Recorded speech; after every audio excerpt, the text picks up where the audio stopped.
How's everybody doing? What's going on, everybody? It's been a long time since I streamed since I did any content on the King Mono Show channel. It's been a bit quiet. How's everyone doing? Where's the G himself? How's everyone doing? Shout out to RJ, who was here on time. King Henry, Fabrice. Apologies for my tardiness today. Just, got caught up doing bits and bobs. You know how life gets sometimes. But yeah, what can I say? I'm here now, so hopefully you'll forgive my tardiness. So today, what we're doing? Well, we're going to be talking about.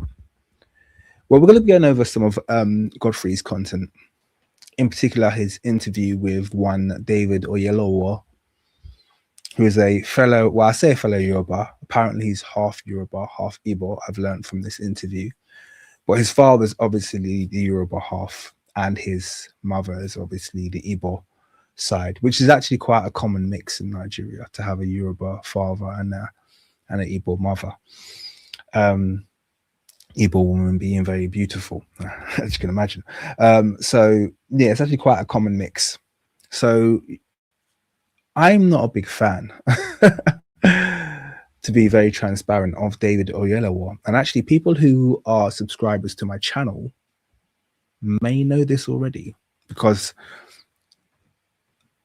I'd say uncoincidentally, I've spoken about him previously, because actually out of all of the actors and the talent that comes out of Britain, Black British talent, I have never been supportive of David Oyelowo.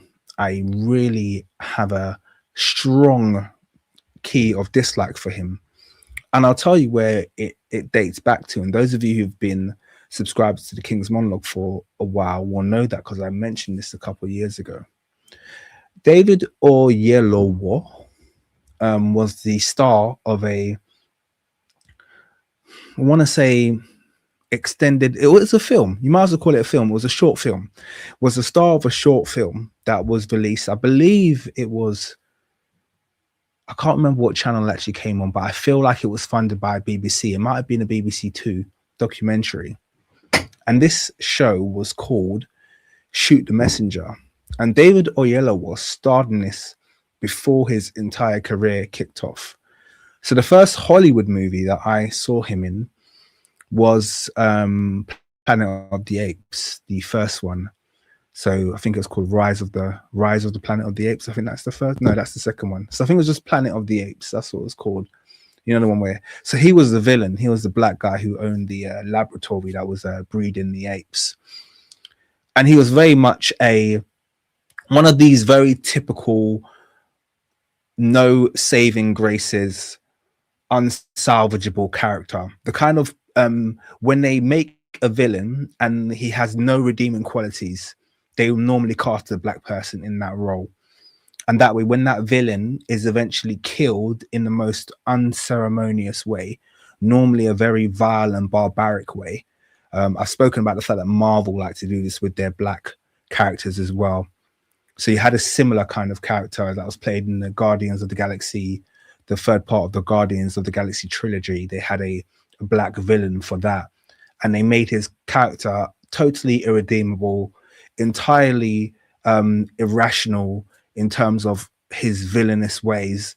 And that way, when you saw him being killed or dispatched of in the most despicable and unceremonious way, you didn't feel any mercy for him. And they did this with Kang the Conqueror as well in the Loki series. They had that, what's the name of the actor? Jonathan Majors, who played Kang. They had that white lady stab him through the heart, which is just something you don't see Marvel do. But they did it because it was a black villain. I'm going off on a tangent here. The point I was making is that David Oyelowo was killed off in a similar kind of like, dispatched in a very kind of unceremonious way in the Planet of the Apes. And the reason I raise all of that is because I'm painting you a picture of the kind of roles that David Oyelowo took. But of all of the roles that he's taken historically, the one that I condemned him for, and to be honest with you, the one that set the scene that made me decide I don't like this guy. So subsequently, any movie that he played in after that, I just wasn't interested because I felt like he had sold out. I felt like he had sold his soul in order to acquire his position. And he sold his soul in performing in this role in this BBC documentary called Shoot the Messenger. And to be clear, Shoot the Messenger was written by a black woman, a black Nigerian woman. And it's just a very vile story, that just literally, I'd imagine the woman who wrote it is very similar to Kemi Badenoch, because that's the kind of presentation it gives. And it paints the worst image of the Black British community. But what was very interesting about David Oyelowo's interview with Godfrey on his show 154, which we're going to get into shortly, is that he fit the role perfectly. And I'm going to actually give myself a pat on the back, because when I saw Shoot the Messenger, a lot of people will come with that critique and say, look, he's just taken a role. You can't criticize him for that. He didn't write it, this, that, and the other. But there was something about the way he played that role that I knew it just sat far too, it just sat far too comfortably. And I knew that he had a part, like I just felt like he had creative input into the way that that role was portrayed on the screen. And you guys aren't going to appreciate this, but you have to understand how much of a deconstructive event that documentary was. It was a real direct attack. It was the first time in British media, to my knowledge, that Black people had just literally just been attacked. They had been the focus of a film and they had been portrayed in the worst light possible. And it was just, to me personally, it was an awful venture. And he had placed himself to be the star of this, the kind of like, yeah, he was essentially the star. He was the big name, the banner name that was on this show. And that was my introduction to him as an individual. And I decided from them I didn't like him. So anyway, without talking too much, that shit might have already sailed. I want to show you some clips from Shoot the Messenger, just to kind of like set the scene. And then after we've done this, we're going to get into Godfrey's interview with David Oyelowo and why I've cast it as possibly the worst interview that Godfrey's done yet. Now, bear in mind, this is not to say that there aren't good bits. A lot of you are going to be saying, what are you harping on about? It was an amazing interview. And yes, I admit I've watched it, and there were some parts of this interview where I was literally rolling on the floor laughing. So I'm not sitting here acting like it was entirely irredeemable. But there are just aspects of David Oyelowo's character that I think are incredibly destructive. And me learning about him as an individual, I have to be honest, you guys know what I'm like. I just have to say I don't like him. I don't like him as an individual. I don't think he's about the community. I think he's very selective in the things that when he shows support to the Black community, but I don't think he feels any affection or affiliation towards the Black community. And I think he uses it for his own growth and for his own benefit. He is just, you know, a textbook sellout. That's what I see in him. That's just me being totally honest. Okay. So let me start off. Let's get into this, because I think that'll be a good way to paint the picture. And yes, I'm just gonna say we're gonna get into this. Someone said Future AI, how you doing? He said West Indians bullied him. Yeah. And that comes out in his role. You can see that anger, that pent-up hatred for Black people. You can see it in his role in Shoot the Messenger. Now, I've only been able to find a couple of clips. They're not incredibly extensive, okay? So I'm going to fill in some of the blanks for you guys. Obviously, I'm not going to sit here and watch the whole movie, but I do feel the need to show this to you so you guys understand where I'm coming from. But yeah, shout out to all of you guys. Let me get this one underway. That looks better. Okay, we have liftoff, guys. Okay, we got liftoff. We're Chrome is gonna get downgraded. I'm gonna stop using Chrome because it doesn't seems to work and Edge seems to be working. So let's go again. Programmer. I was well paid and had good prospects. But I kept seeing the headlines. Black boys failing. Gun crime goes up again. Another week, another death. I was drawn to do something. And by the way, even this scene here, yeah, of black boys throwing a bag and there's a black boy in the middle trying to... I'm going to be really honest here. This is like white behavior. Honestly. Black boys do a lot of things, and I'm not the type to sit here and defend the kind of things that happen in the black community. Low-level bullying like this is very much white behavior. This is the kind of thing that you'll see white kids doing to one another. Honestly, this is me being totally honest. I know the kind of things that black people do. Black people do crimes like aggravated burglary, yeah? I'll put my hand up straight away and say that's definitely a black person crime. You know, someone to come up to the street and say, "What you got? Open your pockets." That's black crime. Yeah. In school, like black people will probably walk around more likely in a school to walk around in kind of like crews. Okay, and then maybe one of them gets into a little something and then it's on and a big crowd comes around.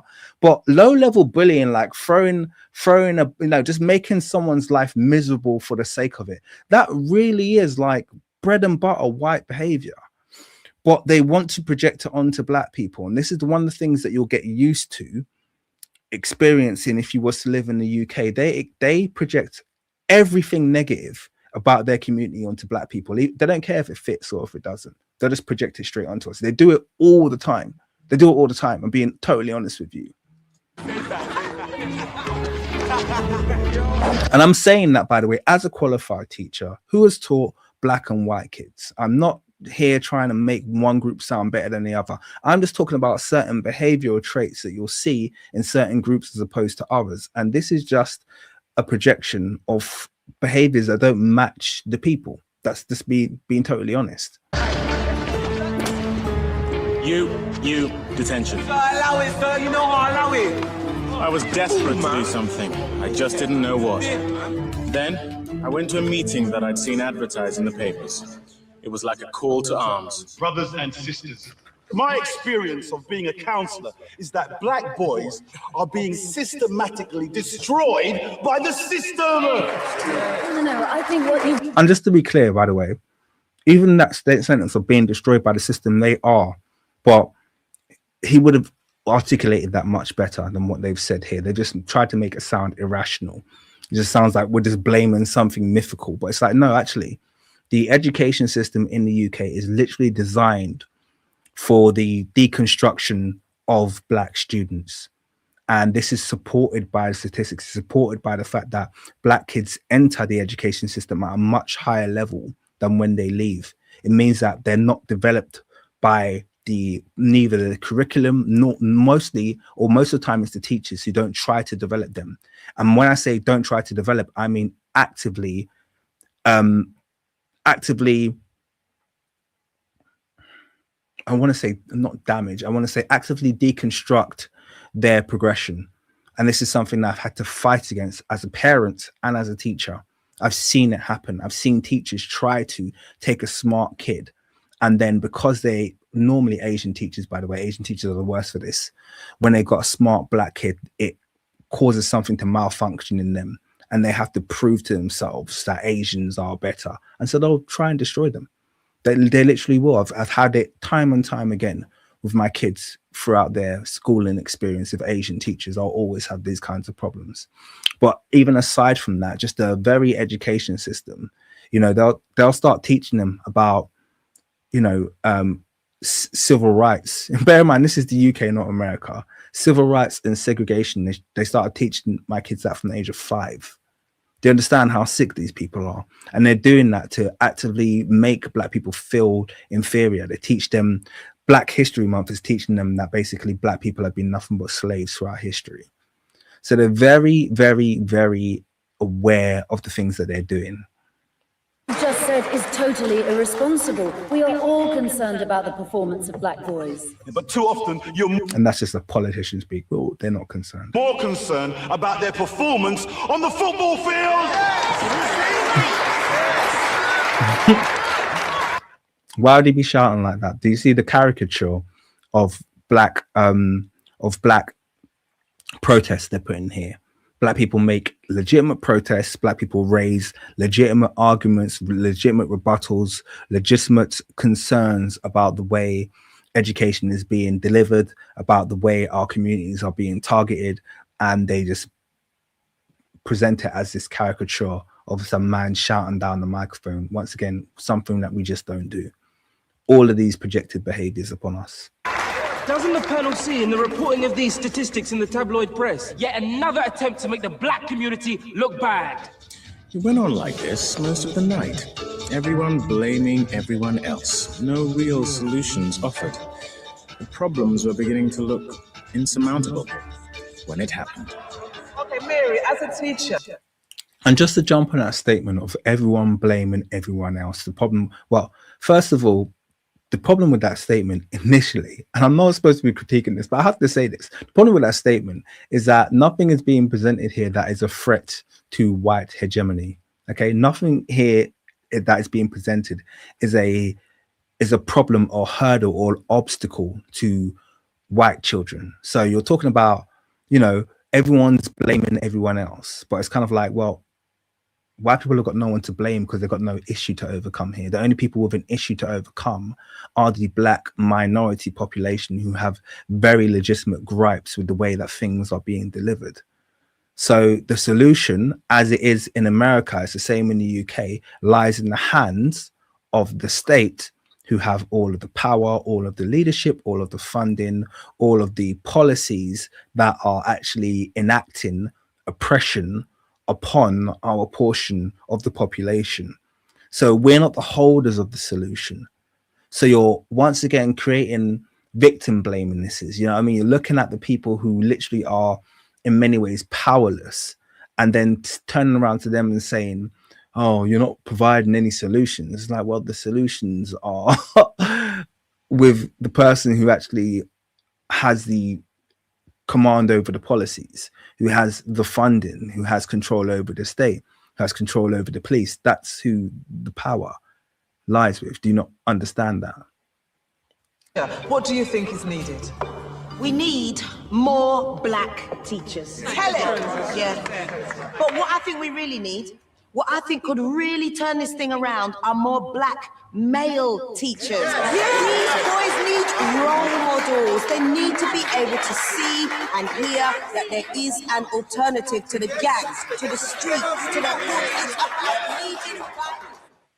Look at this. Okay, so that's the first scene from Shoot the Messenger. Let me play you some other ones now. I won't interrupt these ones so much, but I just want you to give you an idea. So remember, I've given you the synopsis. The synopsis is that he decides after his experience, essentially, that black people are no good, black women are no good, black men are no good, black boys are hopeless. That's the outcome of the movie.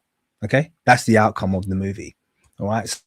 So it's not like this isn't a positive portrayal of black struggle and a reasoned argument. I mean, look at his face he's making here. This is very typical of his character. Yeah, someone who is conniving and snide and who hates the black community. But let me carry on. I'm going to force these boys to learn. They're no angels, but I don't think this place helps. I'm the only black teacher in a school of 800 pupils where 70% of them are black.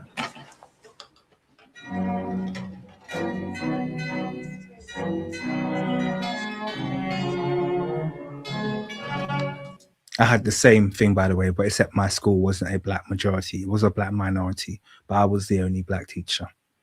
And I was the best teacher, by the way. And I ended up being the youngest faculty member, the youngest head of faculty in London. When I took the job of head of faculty in that school, I was the youngest head of faculty in London. Just thought I'd throw that out there as a little tidbit.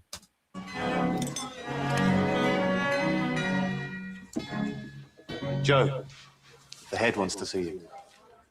What now? He said I did what? He says that you assaulted him. Well, that's ridiculous. I know it is.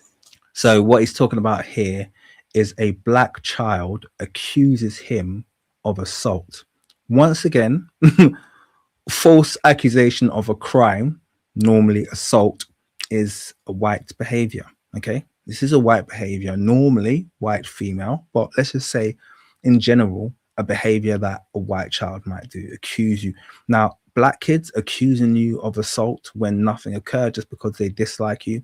Once again, this is a projection of behaviors that we don't normally see in the black community. Now, I know this is a creative piece of work. A lot of people are arguing, oh, well, it's not going to be, not everything has to be based on real life. But it's like, if you're making a piece that is supposed to be, supposed to provide a narrative about a certain community, at least make it a fair narrative. At least make it something that behaviors that you see that are actually endemic within that community. Highlight them, highlight those flaws. Yeah. Don't highlight every single societal flaw and make it seem like it only comes from that community, because frankly, we as black people are sick of being scapegoated for white crimes. I say we as black people, I'm sick of it. I know there's a bunch of black people that absolutely don't mind being scapegoated for white crimes, but I'm personally tired of it. I don't want to be scapegoated for, like, keep your your kiddie fiddling, house burglaring, all of those other, quote unquote WM crimes. Keep them to your own community and stop projecting them upon us, because we don't do half of the things that you claim that we do, which I find very frustrated. But you know what the procedures are. Every complaint has to be investigated, no matter how flimsy and no matter how unreliable the source. So what happens now? Nothing. I've investigated, and I find his accusations unfounded.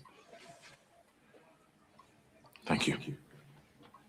So white savior saves him. Black kid accuses him. White savior, headmistress, saves him from what should have been a suspension or something else, which is normally what happens in these circumstances.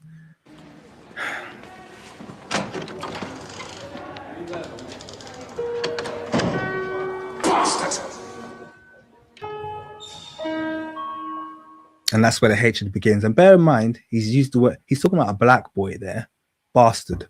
Yeah, once again, this film is vile. Yeah, I have to make that very, very clear. It's very vile in the way it depicts the black community. Last one, I'm going to show you the last clip from this movie, and then we're gonna move on with it. Let me give a quick shout out as well to Macy. Thank you very much, Macy, for your $5 donation. She says, you just demonstrate excellence of our community. Thank you for sharing some details of your educational background. I appreciate that. Thank you. It's not something I normally share, but why not? Why not share something that yeah. And when I was doing it, I didn't even consider myself to be an exception. I just thought I was doing what we're all capable of doing. Essentially, that's the way I view us. That's the way I was brought up to view what we're capable of. But I appreciate that you recognize that. Thank you very much, Macy, as always.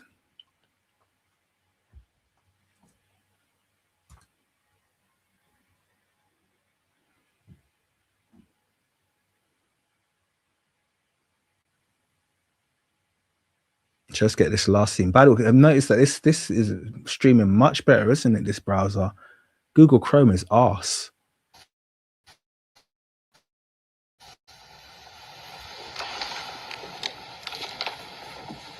This is also another returning theme of this show.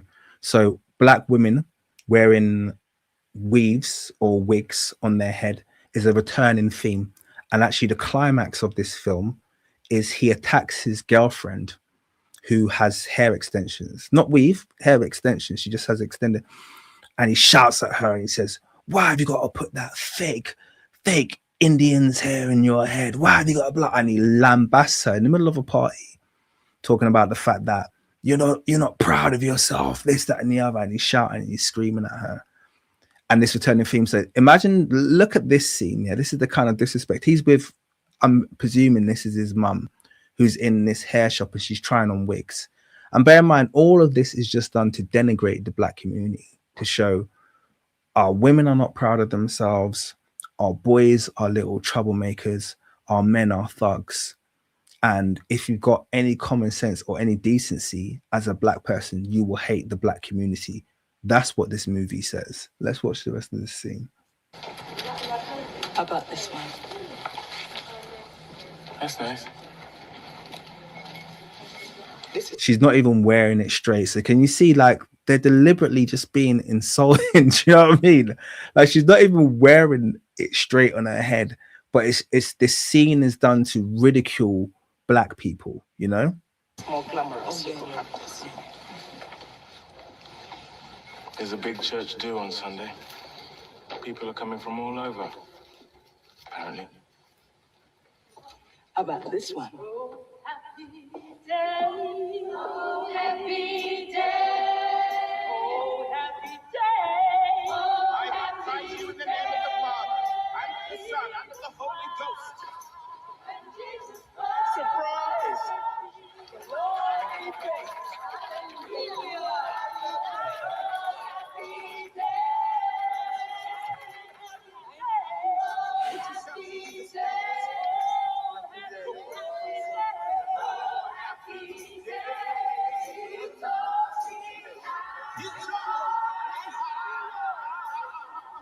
And it's a very common trope as well when, and I'm sorry to say this, I don't mean to offend anyone, but anti-blackness tends to go hand in hand with this idea that good black people can only be found in the church. That's another stereotypical trope that they like to push out there. And something tells me there's just something very compatible with the slave narrative about all of that. You know, this idea that you can only find good black people in one place, and that place happens to be the place of religion where they practice this version of Christianity. So anyway, I've given you that background now. Let's get into his interview with Godfrey, okay? Which like I said, it's not all bad, but I did want to paint the picture to you guys that I don't like him, and I can't lie about that. And I don't like him because I don't think he likes black people. In fact, there's one more. I wonder if I could find it. During Black Lives Matter, all of the all of the sellouts and raccoons came out of the woodwork and started being the mouthpiece for the black community. I don't know if you guys noticed that, but the real ones, yeah, who have always been true to their blackness during Black Lives Matter, didn't really do or say anything. They just carried on about their life. But the ones who had really sold their soul and who saw the direction that Black Lives Matter was taking, and who thought to themselves, oh, you know, I need to do something. I need to present some kind of pageantry here. They became extremely vocal. And I remember David Oyelowo was one of the very loud people during the Black Lives Matter movement.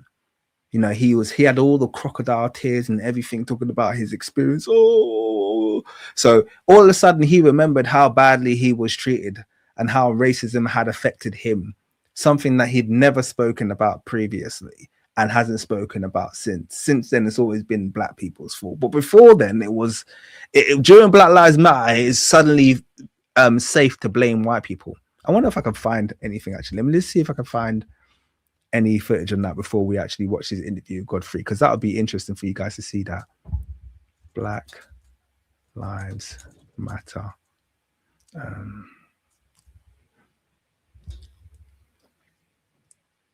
He went on a right little whinge during Black Lives Matter. No, that's not it.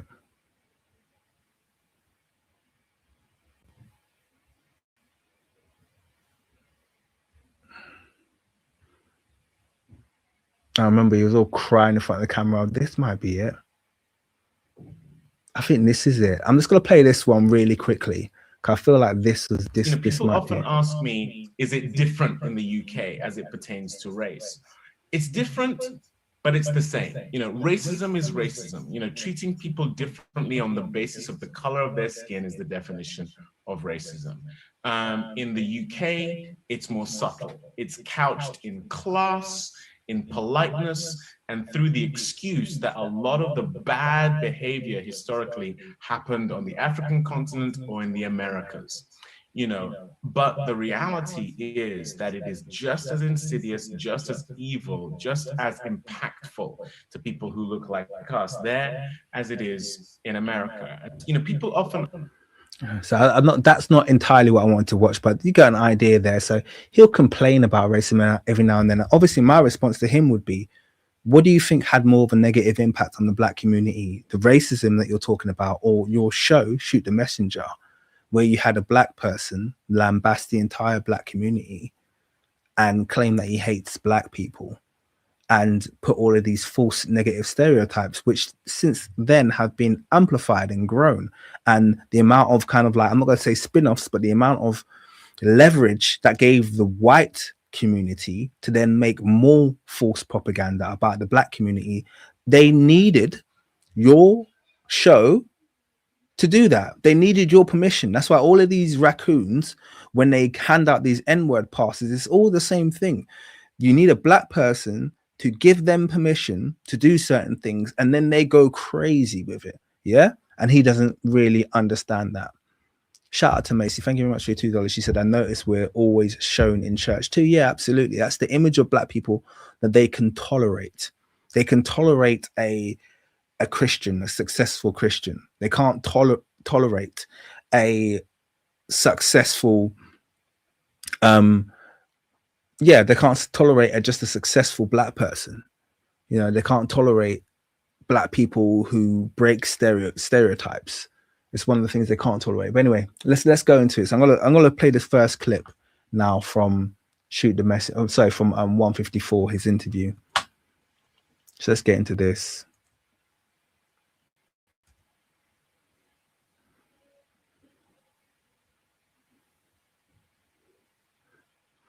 I got ads. That's the only downside to Edge. Other than that, it's streaming nicely. So a lot of the black kids in my school, their identity was rooted in being disruptive and being the cool kids and playing truant and girls and all that kind of stuff. So I got called a coconut a lot. I got called, you know, like an Oreo. Oreo, yeah. Yeah, you know, I was trying to be white. And it was so... See, I get the feeling that he was a coconut and an Oreo. That's the feeling that I get. Yeah, I get the feeling that he was a coconut. And a lot of times you'll hear black people make statements like, oh, you guys just call people coconuts and Oreos when they want to behave well and when they want to, you know, when they're smart. Respectfully, I was very intelligent in school, always intelligent. And I also used to get in trouble. I'm not gonna lie. I did used to get in trouble, but I was always very intelligent. And it was actually my black friends, not all of them, but a few of my closest black friends were the ones who were like, T, you need to you need to stop messing about because you're too smart. Like, we're not actually... I remember one of my friends said to me, if I could steal your brain, he said to me, you think me and you are friends? He said, if I could steal your brain and give you my brain, I'd do it in a heartbeat. That's what he said to me. Yeah. But boy, he said, if I could steal your brain and take your brain, I'll do it in a heartbeat. Yeah. You need to be getting those A grades. Because if I had your brain, I wouldn't even hang around with me. That's what he said to me. This was my best friend back then as well. My best friend. And he said that in love. Yeah, he said that in love. He was saying, look, you need to use your intelligence. So it's actually my friends in school, but I did used to muck about quite a lot. But the feeling I get about this guy is that he is a coconut, and he was a coconut. And a coconut isn't someone who's smart, intelligent. A coconut is literally someone who acts white. Okay, and it was a lot easier when we were younger. It's a bit harder now because everyone speaks Black English, which they've renamed Multicultural London English. Yeah, they all speak Black English. All the kids want to be black now.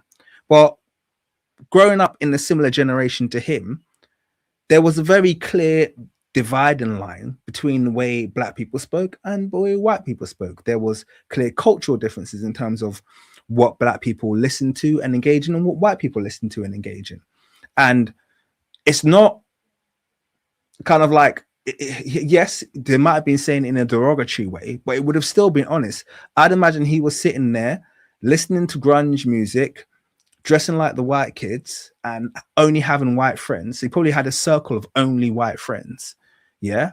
Because you get that in school as well. The black kids who don't like hanging around with other black kids, which is I'm not gonna put anyone down because it's a different world now. And to be honest with you, like even my kids, they go to schools with loads of black kids in them. Yeah. But that also comes with the fact that people are gonna call you a coconut. Okay. You've got to be called an Oreo. Oh, there's the black guy who doesn't like black people, which is clearly what he's communicating. So he's got this anger and this bitterness. Like one of my friends now was a coconut in high school, and I remind him of that constantly. Yeah, you were straight up a coconut. Yeah, you didn't like black people. You used to hang around with the grungies. You used to, you're cool and you're down or whatever. But don't ever forget, when we were in school, you were a coconut. You weren't really about hanging around with other black people. Okay, there's nothing, like, don't take it offensively. You wanted to be white. Not all black people grow up with that experience or that desire. A lot of black people are actually really happy to be black throughout their entire life. So it is what it is. Confusing for me because I had literally just come back from the motherland. Right. And now and there's loads of Nigerians. In fact, I would say being from the motherland, particularly as a Nigerian, being a Nigerian Yoruba, will enhance the likelihood that you will be a coconut, because a lot of them are taught in the education system to place whiteness on a pedestal. So a lot of Nigerian friends, they come over here and they're so, even ones who are rich and influential, they come over here and they're so weary of whiteness and they're so in awe of whiteness in a way that we who were born here are not. We're not weary of it for obvious reasons, but we're not in awe of it. We don't see it as something that is above us, whereas they do. So that would have enhanced his probability of being a coconut. That's just a reality of the situation. Being accused of in some way trying to be white when I was espousing the values that I had imbibed while being in Nigeria, which was, like I say, self-respect for elders, and do your work and be prompt and be respectful to girls and all that kind of stuff. And worship white people. I mean, let's tell it all, David. Yeah, let's tell it all. Okay, yes, all those things are true. I'm a Yoruba man, I agree. Fantastic values that we have, but one of those values is worship white people. Okay, the white man is better. Yeah, it might not be said explicitly, but it's said in the textbooks. Okay, it's said in without being said in so many ways. So let's just be honest about that. And sometimes people who are around people who don't worship whiteness, it makes them feel very uneasy. Yeah, but you have to be honest about this, which I'd been raised with, and it was really. Shout out to Smelly and Blue Man Visions. Blue Man Visions said, I noticed that with Yoruba especially, and then Smelly said, as an Igbo, we got too many coons. I'm gonna have to say something to you, Smelly. I think the Yoruba out coon. I think the Yoruba out raccoon the Igbos. I have to say it. I have to be totally honest with you, man. I think when it comes to raccoonism, the Yorubas are very, very high, very high. Even the most brilliant, excellent, most achieved Yorubas, I mean, they still possess it. It's an absolute rarity to find Yorubas who are respectfully like me, who kind of have a very, very much an entire disregard for any idea of white superiority. It's it's a very rare trait amongst the Yoruba, I have to say. Sorry, let me carry on. Man, this browser is so much better. Let me not jinx it though. Confusing for me, and I got bullied quite a bit by the other black kids, and so that really threw me. I'll be totally honest. I had an incident where this guy who had repeated the last class like maybe twice, like 6'4" guy, just massive, had already started growing like facial hair. We were in secondary school, and I remember him just cornering me in the bathroom and going, "You think you're better than me, don't you? You think you're better than me, don't you?" And I was just like, I don't know where I don't think that. I don't know why you're saying that. And he punched me square in the face. My face was all swollen up. I went home. See, and I'm gonna say this, that is a horrible experience as a child to have had. And I think this experience that he's had has shaped a lot of his perceptions about the Black community. And I think a situation like that would do that. But unfortunately, it shaped him to believe that this is normal or common behavior in the Black community. And honestly, like, obviously, as someone who's grown up in the UK, that's what happened to him isn't common, you know? Definitely, it's traumatic experience. There's definitely trauma there. But this isn't common, you know? This is, I wouldn't say it's isolated. It probably does happen. I also think there's a 50% chance that he's telling the story in a way that he's hiding how annoying he was, because he could have been a very annoying kid. He could have ran his mouth, you know. I'm not saying he deserved to be punched in the face, but hey, school is the place where if you say the wrong thing to the wrong person, you get punched in the face. Yeah, we all know that. Yeah. If it's gonna happen anywhere, it's gonna happen in high school in the UK. Yeah, that's where you learn to, in certain things, open up, and in certain other situations, keep stum. That's the kind of like it's the hard knock life that only school can give you. But that's a traumatic experience, and unfortunately, he held on to that bitterness. He held on to that anger. It showed in Shoot the Messenger. Like I said, I feel like he had creative expression in the way Shoot the Messenger was filmed, because it can't be a coincidence that he had that experience, and then he went on to participate in such an anti-Black negative piece of propaganda against the Black community. I can't think of that as being a coincidence. That seems to me to be inextricably tied to one another. That's the way I'm perceiving it. And I was so upset. And I remember my dad saying to me, when I repeated what this guy had been saying to me, like, you think you're better than me? And I said, my dad said to me, do you think you're better than him? I said, no. He said, remember who you are. Remember who you are, and don't ever lose who you are. That person is projecting their insecurity onto you. I mean, he repeated grade right twice. Well, you are better than him, right? He wasn't going to say that. Actually, I just took the class once, so I am kind of better than you, dumbest. Where I'm grateful Godfrey was not my father, because that would not have been helpful. Yeah, Dad, you are right. Yeah, you go back to know what, Dad? Let me go tell him. No, I mean, as big as he was, I'd be like this. You think you're better than me? Nah. Then when he leaves, like, hell. I'm graduating. You still here, brother. That's in my mind. In my mind, I'm saying it in my mind. Of course I'm better than you, man. I won't be calling Godfrey for advice. It's always going to be you, Akbar. Hey, man. I have to say, Godfrey carried this interview very well. As much as I don't like that he let a couple things slide, Godfrey is hilarious. But I don't know. Anyway, let me let it carry on. Crackheads say that to me. I was coming out of yoga class, so when I was taking yoga, I was a douchebag because I was so arrogant. Yoga, you know. And I was walking out. I live in New York, so I'm walking down the subway, and there's a dude smoking crack. Like, you know, you see a crackhead, you see the post. No, I'm seeing during. You don't rarely see a. He was in the middle, and I had my yoga mat, so I was a piece of shit. I had my yoga mat. I was like, I went, ugh. It just came out your mouth. As I came, I was like, what? I just came from yoga, man. A little ice, whatever, matcha. So I'm a douche. I'm like this. And he goes, you think you're better than me? I'm like, yeah.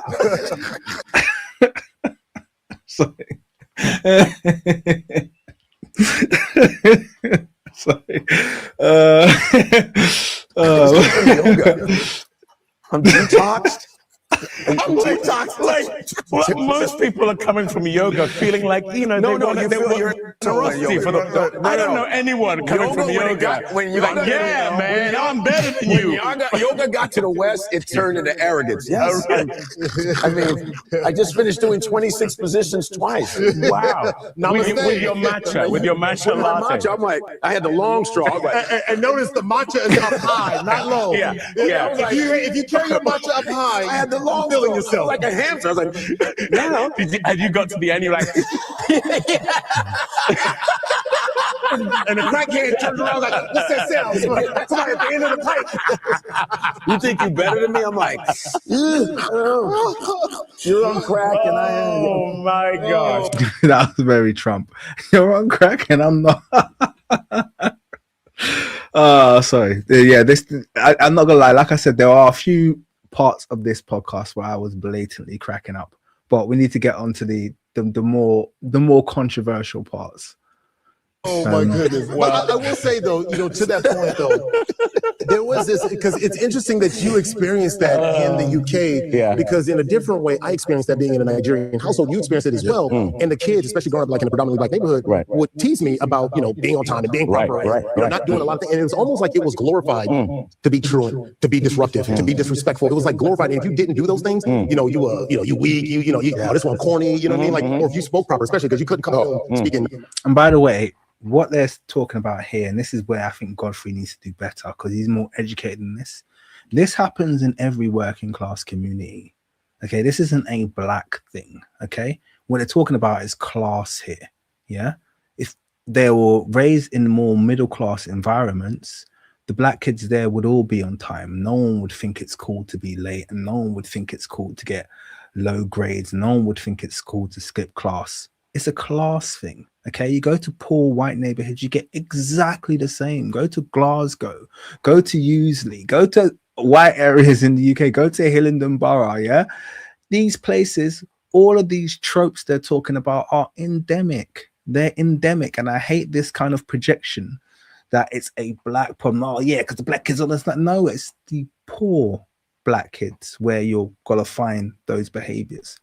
The problem that we have in black communities in the UK, the US, and the Caribbean is that we're always dealing with a poor majority and a middle class / wealthy minority. And so any of those poverty stereotypes are always amplified in the black community more than they are in other ethnic groups, and also hidden incredibly well, by the way, because white people, unlike black people, are adept at hiding their crimes. They're adept at hiding their shortcomings. They're adept at hiding their addictions. They're adept at hiding their inequities.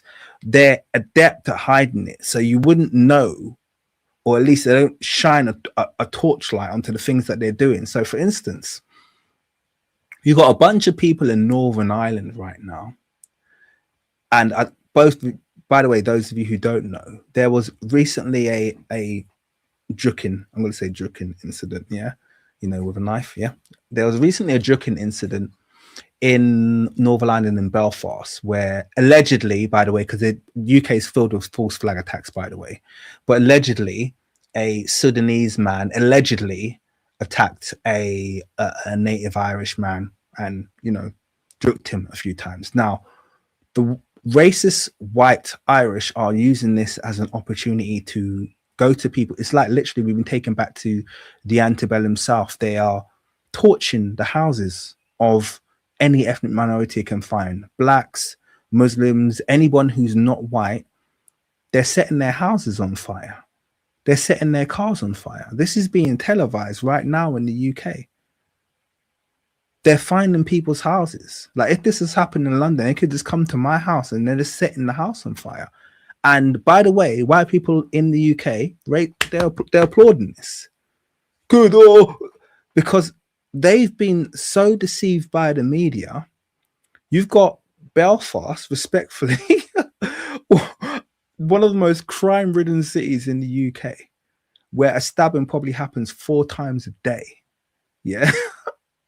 You've got them believing that this one incident of a Sudanese man attacking an Irish man is the only stabbing that's taken place in the, like, they don't understand that 99.99% of the violent crime, because Belfast is not like a city with an overwhelming ethnic minority. It hasn't got a lot of ethnic minorities, by the way. And by the way, Belfast might be an island, but remember, Belfast is a part of Britain, okay? And it's all the Protestant side, i.e., all of the Irish that align themselves with the British Empire. That's who the Protestants are, to be clear. Because in Belfast you have the Protestants and you have the Catholics. Okay, that's who the conflict was between. The Catholics are the ones who are part of the traditional Irish, the larger Irish state. The Protestants are the ones that are aligned with the UK, and they want Belfast and Northern Ireland to continue to remain a part of the British Empire. So they've got those. They're the ones that are conducting all of the violence, by the way. It's all the Protestants, all the British. So it doesn't matter where you take the British, Ireland, whatever, they always got to behave like the British. Vile, savage people are setting people's houses on fire, but they're doing that because the media has convinced them that Irish people don't commit crime.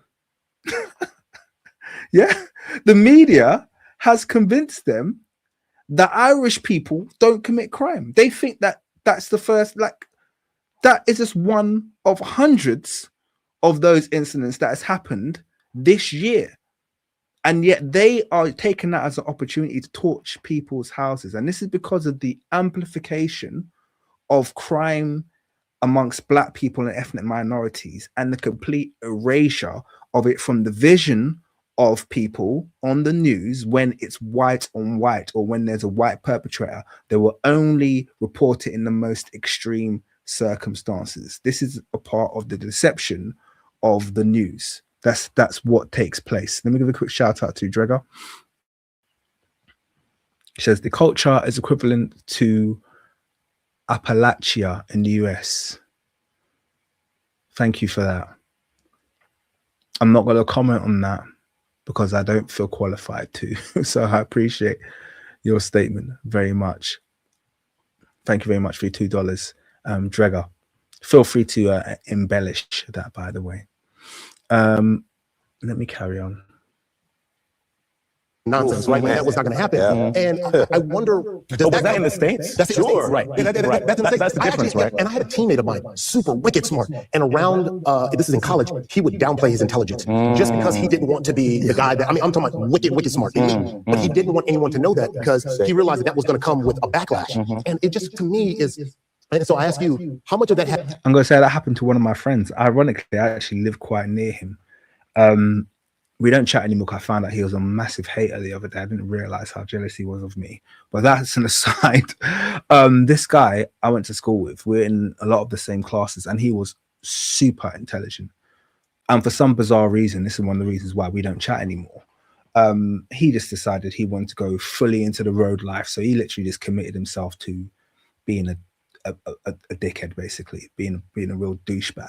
You know, he committed his life to crime, assaults, petty crimes as well. Not even like crimes that are worthwhile. Like, there's a lot of people that I kind of like, I'm still in contact with, who did crime, but they did it for money. And actually, some of them have done really well. Some of them are really well off. I got relatives who are really well off, you know, through not the most, you know, not the most clean means, but they live quite comfortable lives now. So, but he didn't even do that. He was just like into just like anything to get like what they're talking about, kind of like ratings from their brothers, you know what I mean? So he was whatever, if he's pulling out a knife and he's, you know, he's doing that and he's rushing people and he's doing all this nonsense. And this is one of the most intelligent people I've ever known.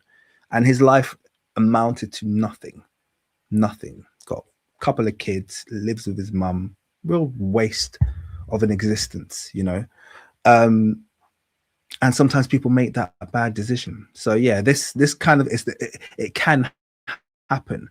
But once again, I will say this isn't because of him being black. Yeah, this is because he made bad choices, and in working class areas, like I said, some people make. And here's the weird thing: imagine he had all of the opportunity to not live that life because he had two brothers who both were very well educated. And he still did that, you know what I mean? So I don't, you know, some of you go, oh, it's sad to hear. So I don't feel sorry for him. I don't feel sorry for him at all. because he made every choice, and even now he takes no accountability for the choices that he's made. So these kind of things do happen, and I'm not one of these people. It's like, oh, because you're black, I'm gonna make excuses for you. Nah, that ain't me. That ain't me at all. Like, this dude made his choices in life, man. And people want to make stupid choices and have the life to, you know, no excuses as well, because it's not even like we had friends. We used to talk about the fact that we had friends who didn't have choices. Do you know what I mean? Who grew up, you know, literally in the middle of the States, and just like everything was just rough, and single parent. It's so hard for them to claw themselves out of that situation. Although many friends did, he didn't even have that. You know, he had both parents at home. Like, he had just no excuse for being a jackass, and he chose it. So yeah, I don't feel sorry for him. Sorry guys, you can see I've got limited patience, limited pity for people who make their own bad choices.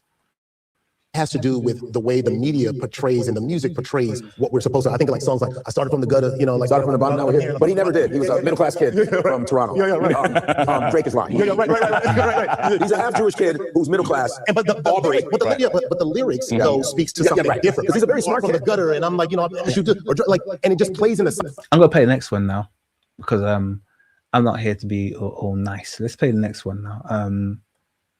This one's about the Drewski skit, which I think a lot of people know that Drewski. In fact, I think I might actually pull that Drewski skit up actually, and let's also watch that. Okay, so let me just quickly youtube.com. Whoops.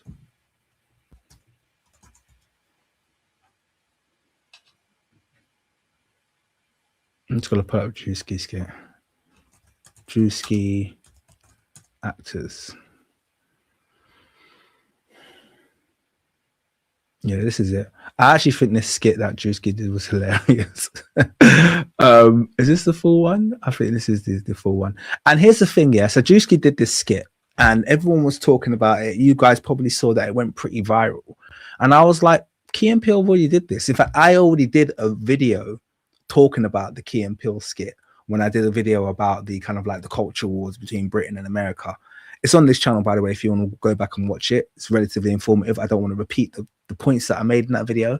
But the point is, this Drewski skit wasn't even original. Key and Peele had done this exact skit in a slightly different way. But let's watch it together anyway, so you know what they're talking about before we watch it. Reformer Pilates wearing Lululemon. It's my favourite way to start the afternoon. I have a little gym in my house with a reformer and a sign above it that says come. Okay. Okay. You ain't going to no big city. Mass ain't gonna let you. I'm going with or without you. Rudy, stop talking like that. Stop. Hey, what are you niggers doing over there? Hey, what are you doing? Run! Cuts! Fantastic. I need more American slave. Okay? Like struggle. Yeah, the struggle. Like sort of like the dialogue, like the back and forth banner. 3, 2, 1, action! I'm telling you, nigga, if you fuck with my shit, I'll kill you, nigga. You'll be fucked up. Fuck. Nigga, family. Nigga, ain't no fucking family in this shit. Working with a good London boy, and I bother him all the time. He sounds exactly like Idris. Yeah. He sounds exactly like Idris. That's kind of funny. Call with that director.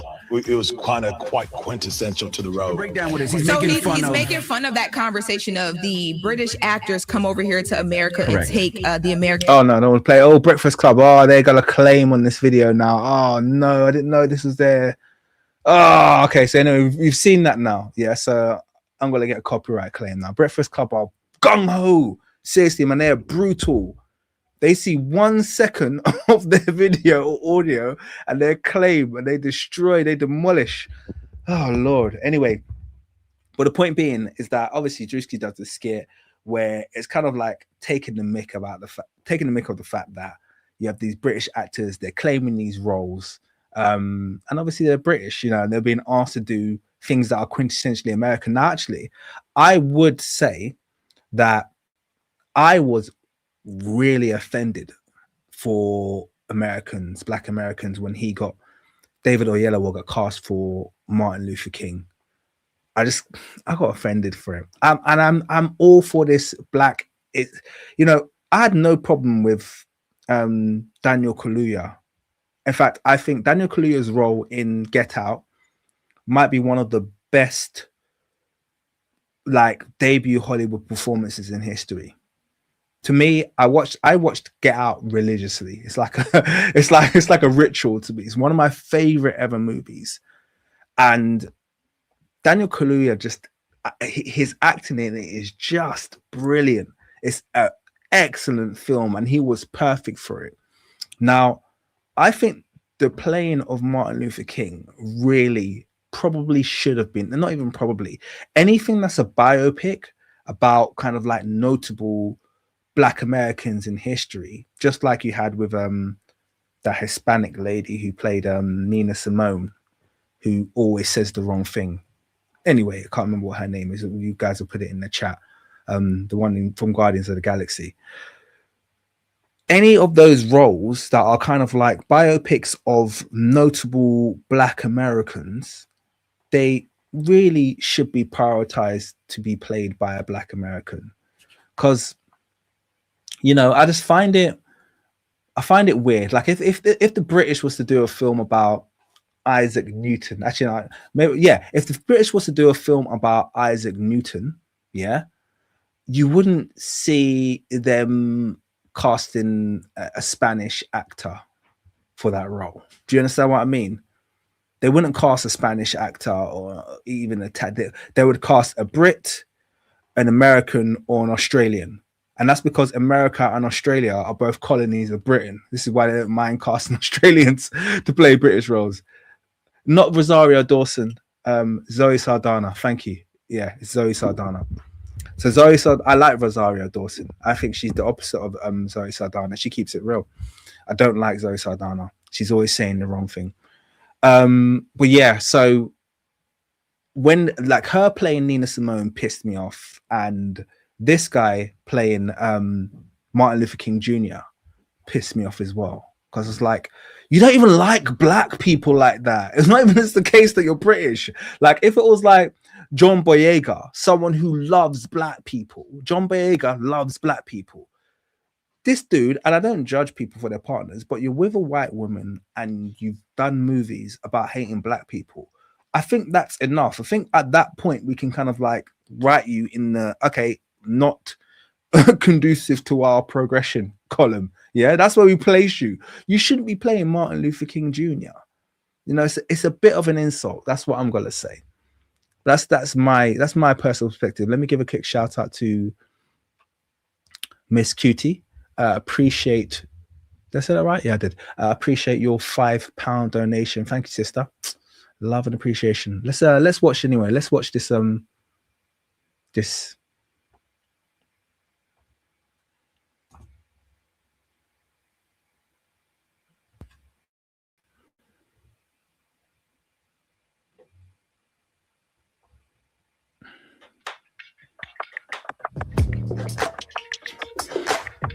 Occasional ad, we can live with that. And I come to America and I was looking for community. And to be perfectly honest, I met a lot of African American actors who, as I started to gain a bit of success, I could tell they felt threatened by my presence, by what I was being afforded, that they felt they should be being afforded. Oh man. And I was. And by the way, I feel like a lot of his success has come as a direct result of selling out. I think it's almost like the wearing a dress ritual that they put actors through before they launch them into superstardom.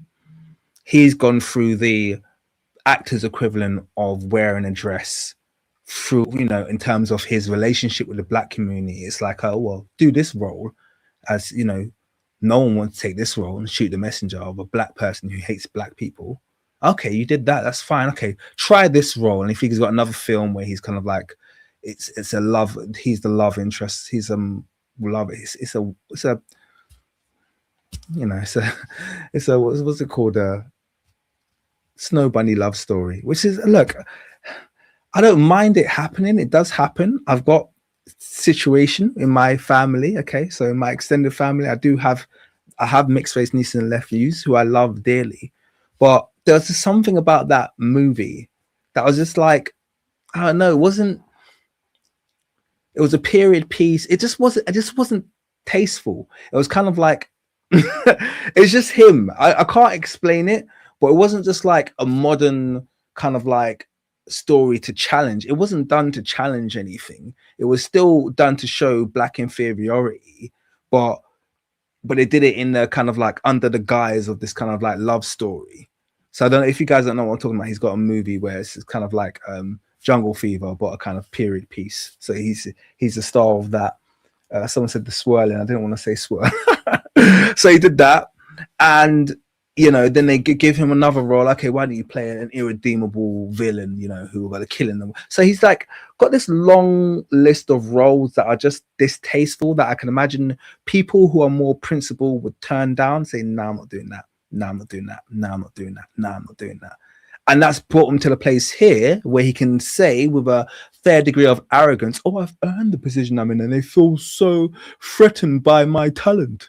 It's like, really? Do they feel threatened by your talent, or do they feel threatened by, you know, you haven't got the run up to stardom that like say an Idris Elba has, where actually I'm quite proud of Idris Elba's filmography. Yes, I know Idris Elba was talking some mess the other day with that woke stuff. We'll get to that. I still got love for him. He's still got. I feel like it's linked to the fact that they gave him that period, that they made him a sir. They knighted him the other day, which I felt like. And then I think the next day he sent that garbage tweet about James Bond being woke. I'm like, you idiot! Like, what a stupid tweet to send.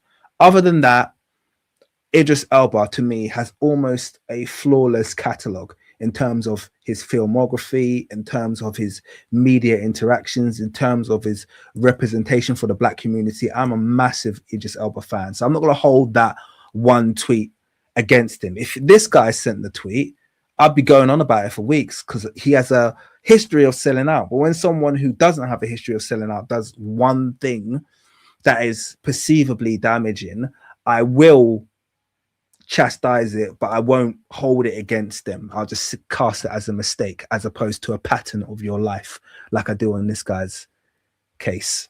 Terrified because I had just now been afforded the opportunity to play Oprah Winfrey and Forrest Whitaker's son in The Butler. It was a very juicy role. I stood there, Cuba Gooding's over there, Terrence Howard's over there, like all these actors. And I was just like, oh boy, am I gonna be okay? She saw me in the corner, came up to me and said, "Hi, I'm Oprah." I was like, yeah, I know.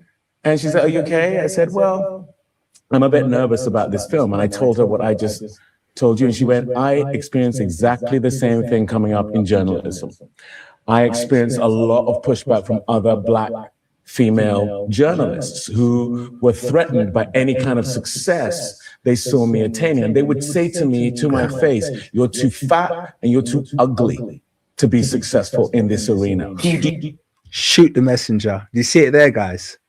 Do you see it there? Do you see the story that he just told? Shoot the messenger. Do you see it there? So you have to listen carefully to see what he just did there. He just talked about going into an acting situation, being surrounded by talented Black actors and feeling trepidation. You know, he's in there, he's feeling kind of like very aware of himself. He's feeling like, am I shooting outside? Or, you know, am I going for something that I shouldn't be reaching? Am I punching above my weight? So he's surrounded by talented Black actors.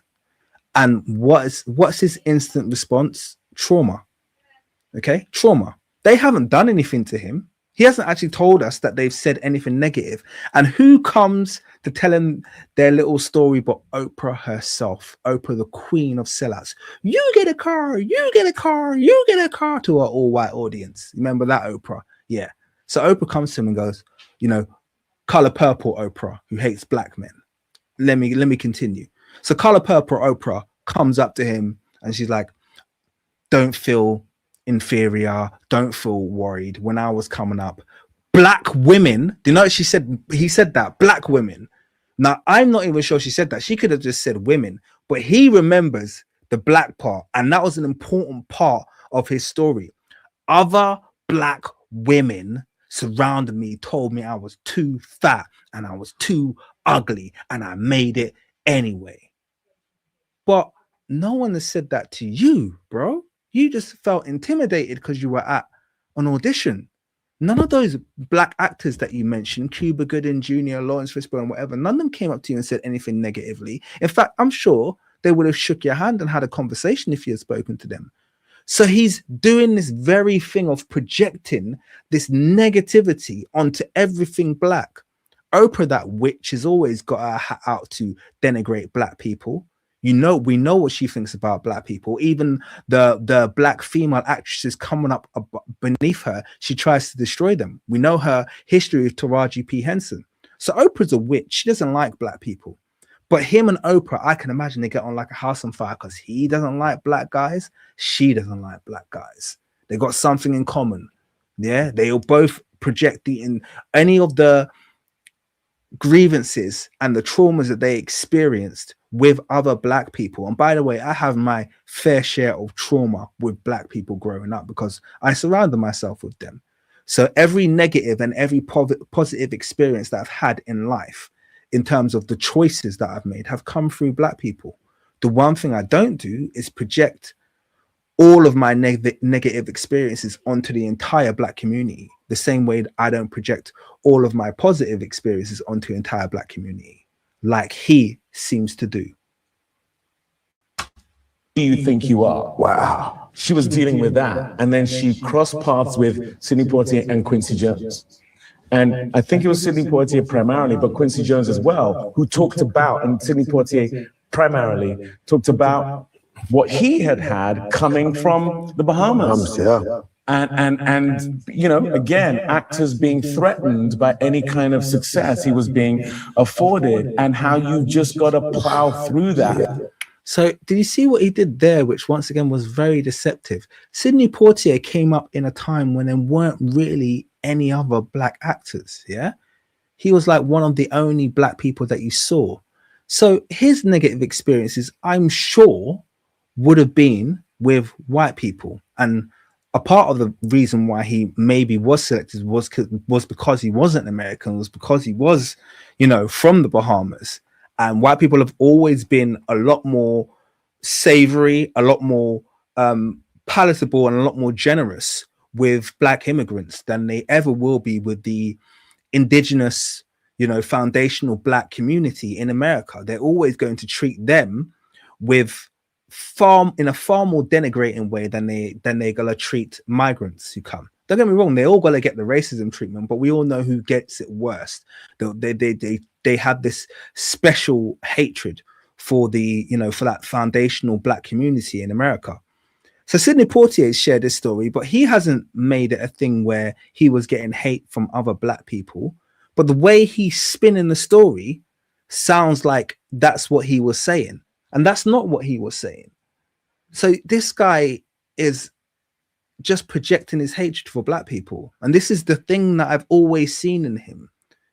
I'm not just making this up. This is the thing that I've always seen in him. Yeah. And do your thing. And so she was mentored and protected and advised by him. And she could see I was dealing with the same thing. And she has remained. Dealing with what thing?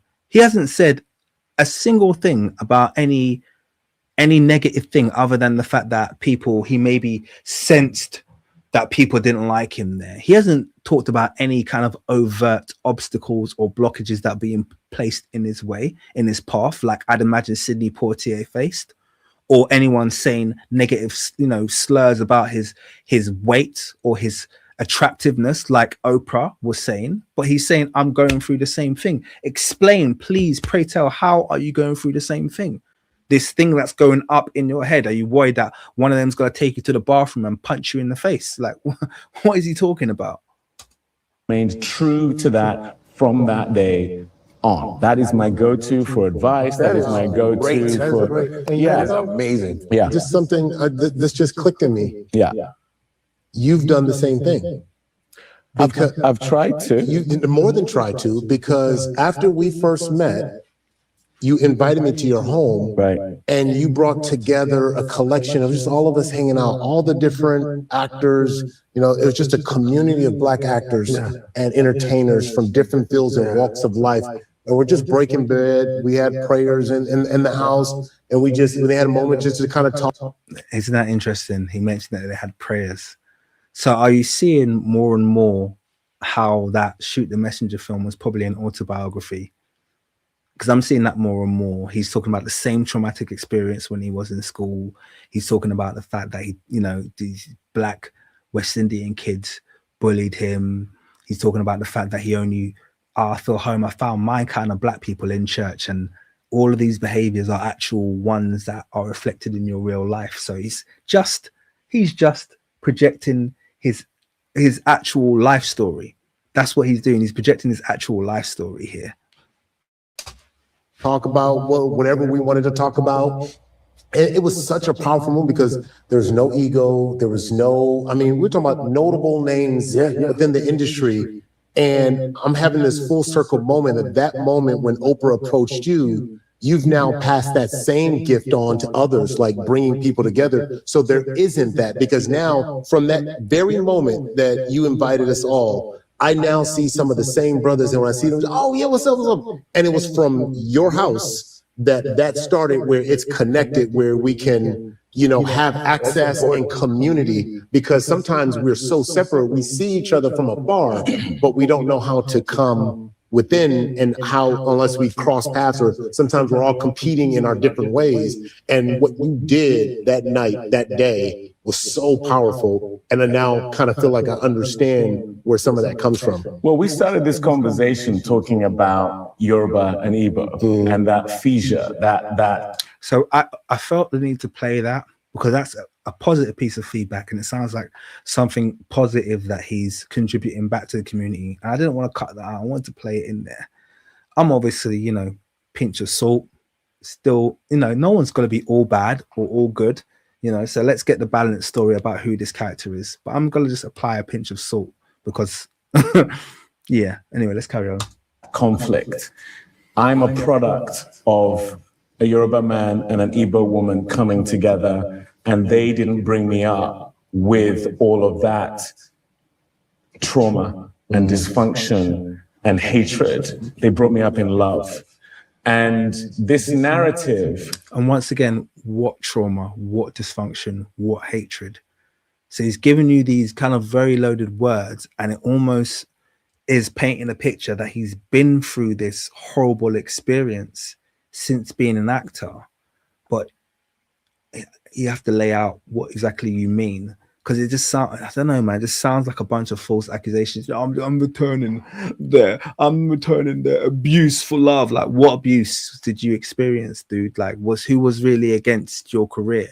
Is this something, because like I said, 6 years ago, during the entire Black Lives Matter thing, you made it sound like white people were trying to destroy your career, and you had to do this and you had to do that, and you had to work 100 times harder than everyone else because you were black.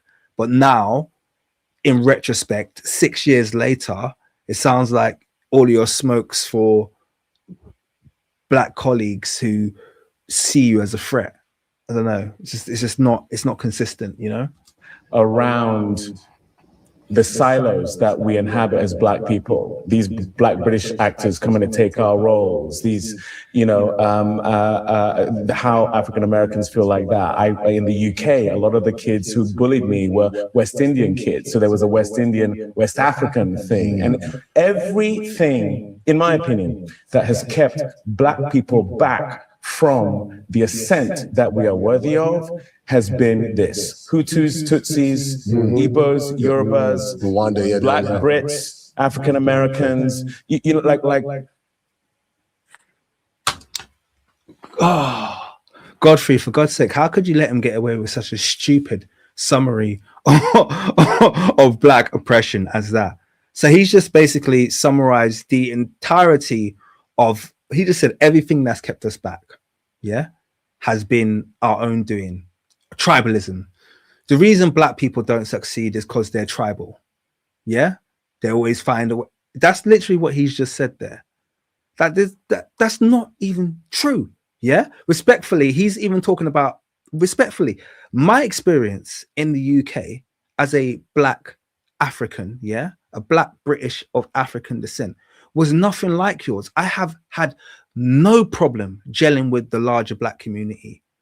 I've already spoke about the fact many, many times, my kind of like adopted mothers, so to speak. Obviously, I've got a real mum, but my mother's from through another brother. Let's say I can name loads of them. They're all Jamaican, okay, and they all view me as their child. I could go to any of their houses at any time, okay, and get treated like a child there. So respectfully, this kind of like, oh, all of black people's struggles are a result of tribalism. Like, dude, like that's your story, man.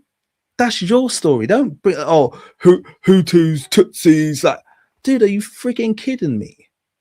Are you flipping kidding me? You think that's a summary? Now, one of the areas I can see why he might be coming from this is because he is a product of Igbo and a Yoruba. And those of you who know the kind of like Biafra backstory, it wasn't between the Igbo and the Yoruba, but the Yoruba didn't defend the Igbo. And the Igbo were essentially targeted very heavily by the Hausa, which is, so those are the three large tribes in Nigeria: Hausa, Igbo, Yoruba. And the Biafra War was a conflict or a civil war between the Hausa and the Igbo. And essentially the Igbo were trying to secede. Okay, they wanted to create their own land. They wanted to create their own land. They wanted to go back to how it was prior to colonialism, where they had their own landmass, Igbo land. Okay, and they were trying to reestablish Biafra, and the Hausa didn't want them to do it. And a lot of people read into the fact that I think a lot of the oil is in the south. So them seceding would mean that the Hausa would no longer have access to the oil wealth. And essentially this Hausa massacred the Igbo. So it wasn't really even a war because there wasn't that much support coming for the Igbo. The Yorubas stayed out of it. The Yorubas didn't get involved. So it didn't ever escalate to being an actual full-on civil war. But what it ended up being was a really unjust act that I think the Igbo community haven't forgotten it. Okay. Now, why am I talking about all this? Not to give you a history lesson that's irrelevant, but the fact that he's probably heard these tales growing up. And so there is an amplification in his world of this idea that all of black people's problems center around this idea of tribalism, when in reality, him being raised in this kind of mixed Nigerian Igbo inclusive household has amplified that signal to him. It's amplified this idea that black people can't get on. It's amplified this idea that wherever black people can find differentiation, they will dwell on that. And actually, that's not really true, because even if you look at, you can say, oh, Caribbeans, but actually Caribbeans aren't all the same. Yeah, you have Jamaicans, you have Bajans, you have St. Vincent's, you have Trinidad, you have all of these different Grenadans, you have all of these different ethnicities that are in the UK, all right? And they're all different, okay? They've got different cultures. And it's the same thing with Africans, okay? Africans don't get on. A lot of time, Ghanaians don't like Nigerians. Yeah, this is one of the things that's a reality. So even that is an oversimplification, but the bottom line is there are plenty of people who can see past all of that and understand that we are a black community. And you summarizing all of our problems to this issue that people recognize which ethnic group they belong to, boiling everything down to ethnocentrism, which is what he's doing, is absolutely ridiculous. I'm struggling with the idea that Godfrey's sitting there and letting him spout this bullshit. Honestly, I'm going to bring it back anyway. Let's bring back this entire speech and see what he has to say.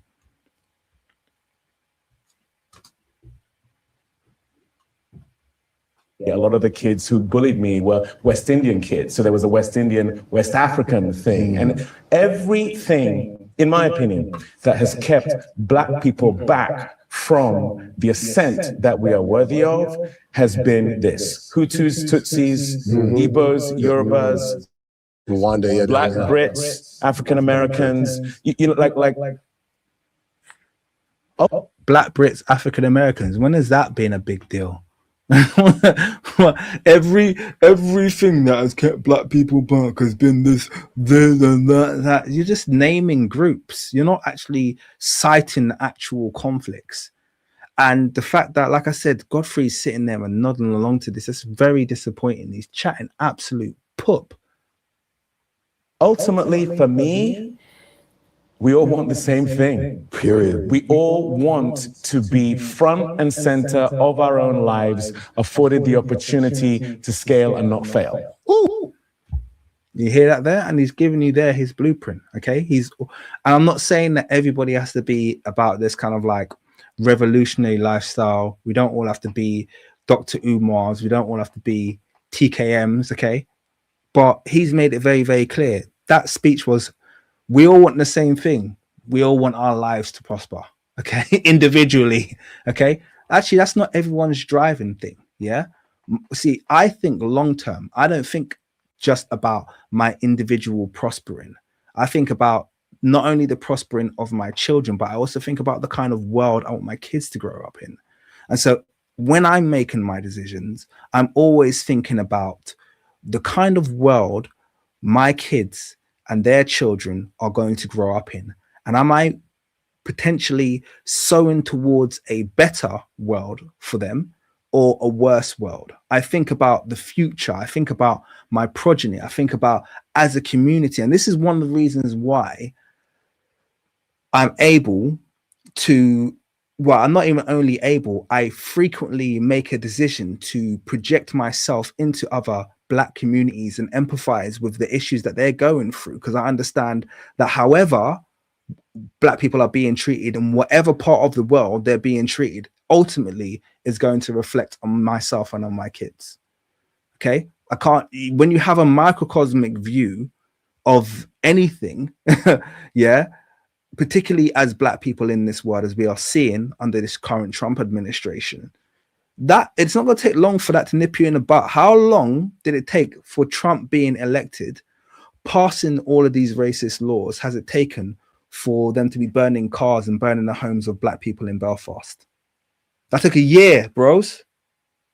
Are you listening to me? It took a year for racist laws being passed in America, anti-DEI laws, all these open racism taking place, N-word being passed. How long did that take for that to happen? For Chud the Builder to be shooting Black people on the street after saying the N-word and people not sure if this guy's even going to go to prison? How long did it take for Rick Chow to unalive a Black teenager who did nothing wrong, shoot him in the back and get away with it? Like commit open murder on a minor. Yeah, like indisputable first degree, and not even go to prison, not even get manslaughter, just get away with it. Like this is, do you understand how insane these people who are against us have devolved? Did you understand that they are literally turning back into the wild man? We are literally fighting a wild beast right now. And so you can't have this perspective that he's espousing here, this kind of selfish perspective that a load of Black people had, particularly like in around the kind of like early 2000s, this kind of like hyper capitalistic, I'm going to do for self, I'm going to do well, F everybody else. That doesn't get you too far. Yeah, thinking like that doesn't get you too far. Name me a Black celebrity that's been able to grow old with their wealth. Name me one. I was struggling to do that the other day. Name me one. They will always find something on these Black celebrities and find a way of stealing their wealth and then shoving them back into poverty. None of these Black celebrities are escaping with their wealth. It doesn't work. You have to use what God has given you, the investment, the blessing that God has given you, to make sure that you make this place a secure environment. That's literally what you don't have a choice as a Black person. You don't have a choice. You don't have a choice. You want to be selfish. You want to be, oh yeah, I'm going to develop myself and I'm going to do this and I'm going to make sure my kids are. Trust me, these people will make sure your kids do not enjoy that wealth.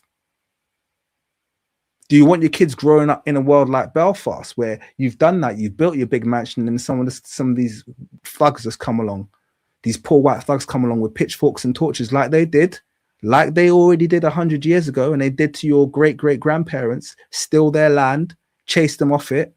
Because not like generations ago, your ancestors didn't already do this, didn't already do the building. there needs to be a long-term strategy in place.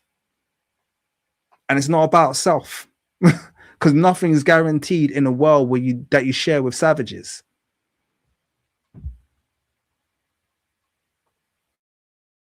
Right and, and if we link arms like Jewish people do, like Chinese people do, like if we do that rather than fixating on the fact that, we have a smaller piece of the pie, we do. And as a result, when a Black Brit gets that role, what we're talking about is not acting. We're not talking about the art of acting. We're talking about scarcity. We're talking about the fact that there's not much pie. So when someone gets it, it's like, you're now taking a piece that makes me feel like I can't access that piece. Because you don't have that with white British actors in the Hollywood constellation, because the pie is vast. First of all, how does he know that's true? And second of all, he still hasn't cited a single example of this alleged projected hatred or jealousy.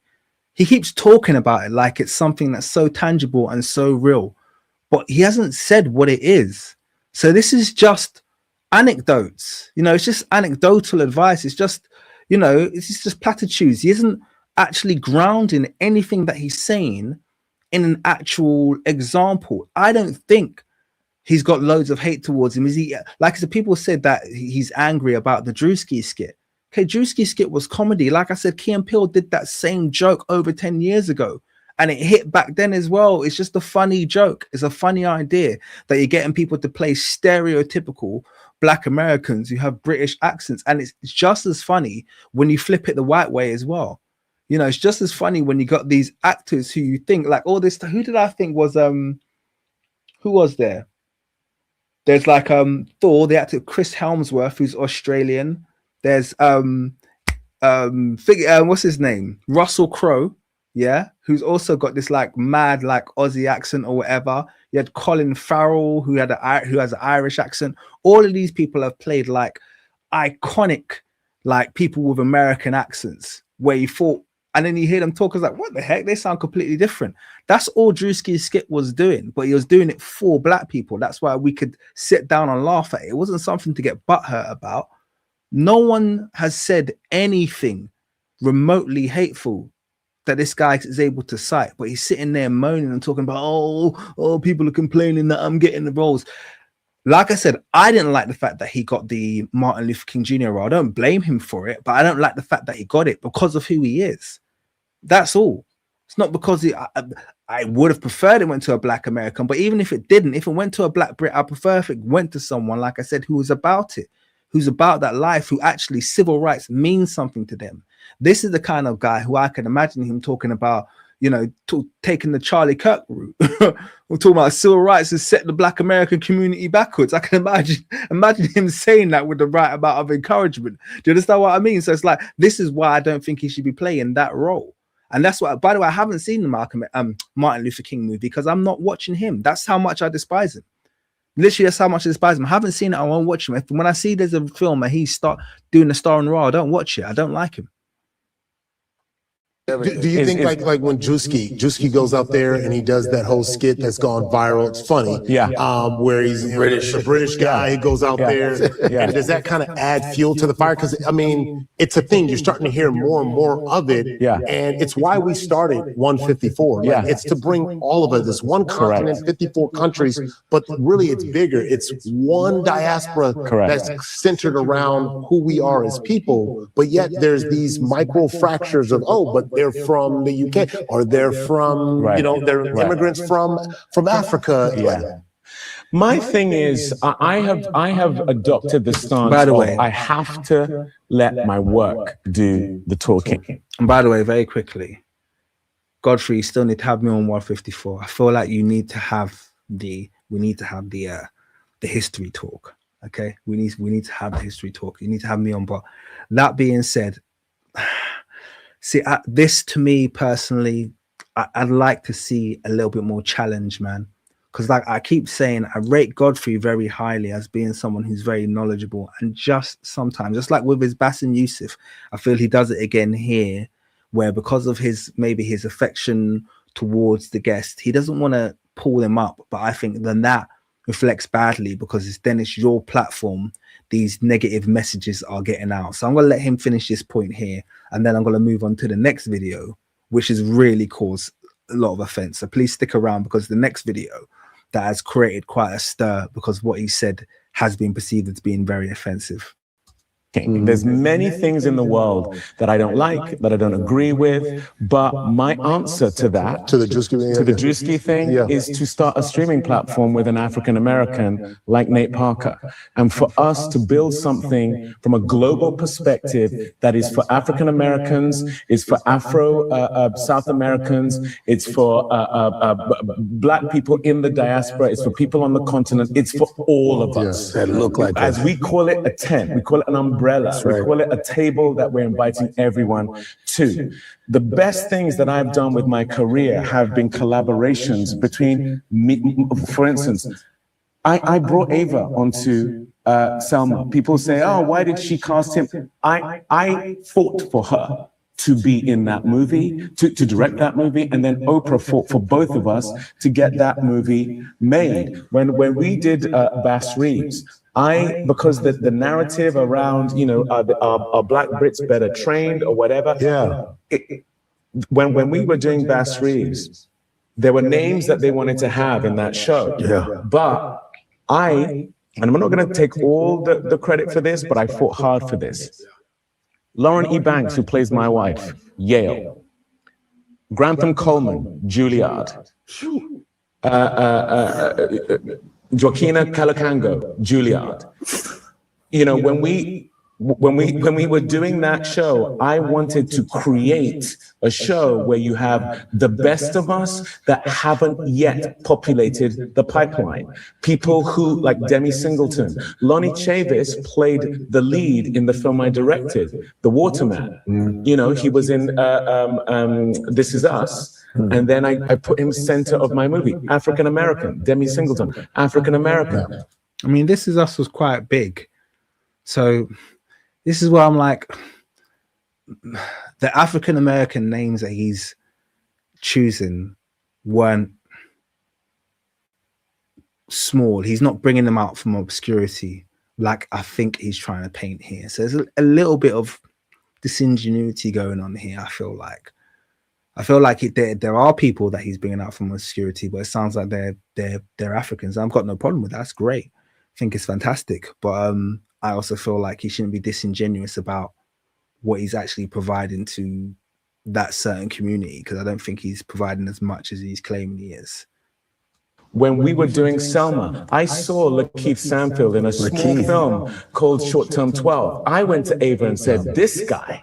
That was Lakeith's big film after after Short Term 12. I saw Stefan James in a trailer for some football movie when I was in the movies. I mean, that guy. Okay, so he's saying a couple here now. So okay, I'll give him a bit of. I don't know the impact. By the way, I'm just taking his word for it, but I guess it sounds good. It sounds good. And like I said, I'm not going to just sit here and trash someone who is saying things that are legitimate. So if he's legitimately fighting for, you know, establishing, you know, Black actors, that's good. That's good. I'll give him props for that. Shout out to him. For John Lewis. That's who we need for John Lewis. Tessa Thompson came and auditioned to play Coretta as Scott King, which Carmen Ejogo ended up playing. But Ava and I went, whoa. Including everybody. You know, we brought her in for Diane Nash.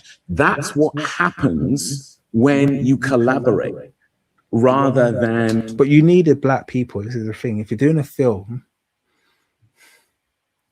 about Martin Luther King Jr., then you kind of need Black people. Do you know what I mean? So anyway, let me not say too much. I want to move on to the next video and the last one of today, and that's the this one, which has ruffled a few feathers. When I saw this, literally, this is what inspired me to do this video. I saw this video this morning, and I was so flipping offended. I was so angry. I said it to one of my friends. And we just had a rant. We just went back and forth like, what the hell is wrong with this guy? But anyway, let me not say too much. I'm going to play it for you guys. A lot of you know what I'm talking about here. So yeah, prepare for this one.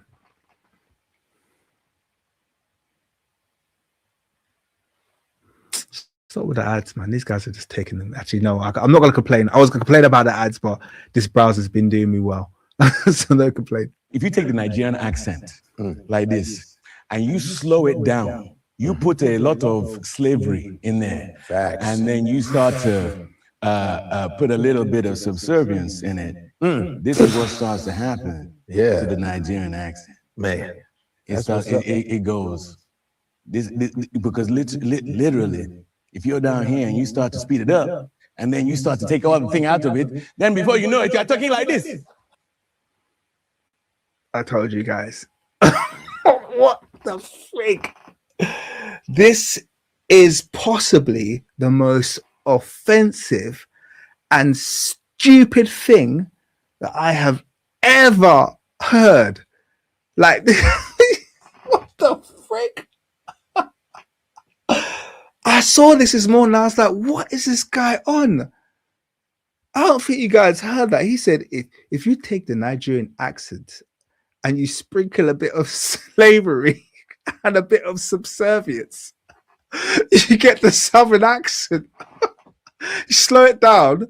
You take the Nigerian accent, you slow it down, you sprinkle in some slavery and subservience, and you get the Southern drawl. Wow. Nah, this has to get a rewind. I'm sorry for offending you too much. Yeah, this is so freaking rude. It's not even. And guys, let me just say this as a Nigerian: those two accents do not sound anything alike. Anything alike. Okay, if you slow down a Nigerian accent, it is still a Nigerian accent. Do I sound like does that sound in any way, shape, or form like a Southern accent? He's just transitioned between two completely different accents. He might as well have transitioned from a friggin' Spanish accent to a flipping Indian accent. Oh, if you take the Indian accent and you slow it down, you get received pronunciation English. Did you hear that, guys? And if I speed it up, it sounds like the Indian accent again. Did you see that? This guy's a clown. This guy's a clown. He's so flipping rude. Like, what is he talking about? Sorry, let me bring that back anyway, man. This guy's a fool. If you take the Nigerian accent like this and you slow it down, you put a lot of slavery in there. Facts. And then you start to put a little bit of subservience in it. This is what starts to happen to the Nigerian accent. Man. It goes. This because literally, if you're down here and you start to speed it up, and then you start to take all the thing out of it, then before you know it, you're talking like this. Now we are free again. Now we are free. We are released. Hey, that was a smooth transition. You see that? See, I don't know if I'm more offended by the stupidity of what he's just said there or the reaction to the stupidity of what he's just said there. Now, Godfrey, who is a literal, Godfrey is a professor of accents. He might be one of the most adept practitioners of changing accent that there is. I haven't come across anyone that does better accents than Godfrey. Godfrey is outstanding when it comes to flipping his voice. He could check this. This is my big issue. Godfrey is the person to check this stupidity. He's sitting there laughing, knowing that it's not true. And what he should be saying is, don't say that. It's disrespectful to say that a Southern American accent. By the way, both white and black Americans speak with that accent. So he has to figure that one out. How did the white Americans end up with a sped up Nigerian accent? But anyway, that's an aside. This is just someone who's been educated in Nigeria anyway. So that's what I mean. Like I said, that form of education where unquestionable narratives. But anyway, that an aside, Godfrey was definitely the person who could have checked him. Do you understand what I mean? He should have been like, no, that's what you're doing is bullshit there, my friend. Yeah. What you're doing there is bullshit. How is he getting away with saying something so friggin' disrespectful? The Southern accent is just Nigerian accent with slavery and subservience. This is why people call him a coconut. So can we see now, going full circle back to the start of this video where he said, when I was in school, people didn't like me. Black people called me a coconut. That's why. That's why. Maybe you came up with those kind of accents. Hey, you know, your accent, it sounds a little bit like mine, but it sounds like you have, your parents were whipped. Your parents were whipped. Yeah, and so it sounds, you sound like me, but if I'm getting whipped, yeah, if you were saying that in school, that would be why 6'3" Leroy popped you in your jaw. Yeah, you said to him, "Oh, your accent sounds like mine, but if you're being whipped by a slave master," and then Leroy popped you in your jaw and your face swelled up. That's why it happened. Could you say stupid, rude shit like this? Like, what are you even thinking about, man? Seriously, man. Damn! You have to study it. You have to study it. You usually no. I do a southern accent. No, the way you just did that whole thing. Go ahead. Clear your throat. You know when you. No. I gotta stay in my lane on that one. Okay. Godfrey, no. This is a big L for you, Godfrey. This might be the most stupid thing you've ever agreed with. Might be the most stupid thing you've ever agreed with. How did you let him get away with saying that? And thank you, Smelly. This is why I, being the clairvoyant individual I am, said I am not going to watch him play MLK because this guy is a coon and a sellout. And ultimately, this is the thing he said. And not just that, he played the other guy, Bass Reeves, who has that exact accent. So he's telling you his formula. The way I got to the Bass Reeves accent is by slowing down the Nigerian accent and adding slavery and subservience. This is how much, that is a reflection for how much respect you have for the people as well. That has to be very, very clear. So if he felt, people aren't stupid. This is the one thing, yeah? People know how you feel about them. Do you understand? You can't fake that. So if you go to somewhere and you feel the hostility of the people around you, they, just like that guy in the bathroom who popped you in your jaw and said you think you're better than him, people pick up on that energy. You probably thought you were better than all of the Caribbean and West Indian kids in your school, and that's probably why they didn't like you. They probably thought you were an arrogant African twat. Yeah. Whereas there were other African kids who I bet you they got on very well with, but not you.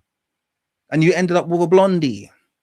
Respectfully, yeah, you didn't end up with a Caribbean queen or an African queen, yeah, you ended up with a blondie, and no one was surprised. No one said, "Oh, did you hear David? Oh, David married a white." No one did that. Everyone's like, "Yeah, of course he did. What else is he gonna marry?"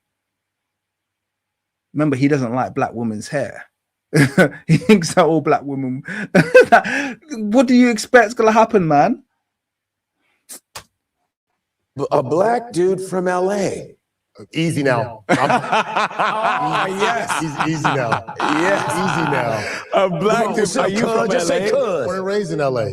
So I have to. Crenshaw. So I've got to be like you. No. Well, I don't represent. Definitely don't. I speak too proper, so I don't know. That's too loose. You gotta be like cuz. Cuz. Hold on. And get in the car, cuz. Get in the car, cuz. The car, man. I was in the car. And we don't overemphasize like that. You say core. No, we don't say. We say You say four and core. Get in the car. It's not that four. We do not. You're gonna be a star. I can't match that. That's too specific for me. I would need my dialect. It depends on where you are in LA. Exactly. I just hang around Snoop, so I'd be like, Yeah, I was gonna say that's real Snoop. you talking about cuz? Yeah, that's real Snoop. Yeah, cuz. I remember I tried to smoke weed with him. I don't smoke weed, but it's with Snoop. And I said, "Hey, Snoop, I want to smoke some weed." He said, "Oh, you want to go down that neighborhood, huh?" I was like, "No, I don't." Like a Jesus. No, I don't. Now that you said it, he goes, "Oh, you want to go down that neighborhood, huh, cuz?" I was like, "No, I'm good. That's just joking." Can you imagine me and Snoop? You want to go down that neighborhood? No, I don't. Now, before we get into any more, by the way, I will say this. After lambasting this idiot, the rest of this scene is actually quite hilarious to go through, have a whole kind of like accents discussion. And I'm not gonna lie, I was rolling on the floor laughing. So feel free to actually watch the rest of this. But I want to end off this live stream with a rebuttal that someone cooked up that I thought was excellent regarding the whole accents thing. And I think when I watched this, I literally just agreed with everything that he said. So I'm going to play this I'm going to literally just let this play through for you guys as we kind of like wrap up this live stream, because I think it said everything that I wanted to say, but in a far more informed way, and from a kind of like a native foundational American perspective. So I'm going to play that and let you guys like hear this out.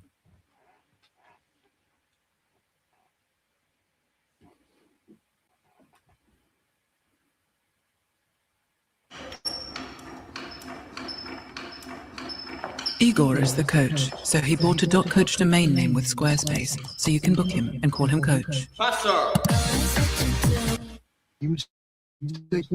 just want to say really quickly, and this is the problem. I'm just going to put this up on the screen, because Godfrey always mocking us too. I don't like when you do that.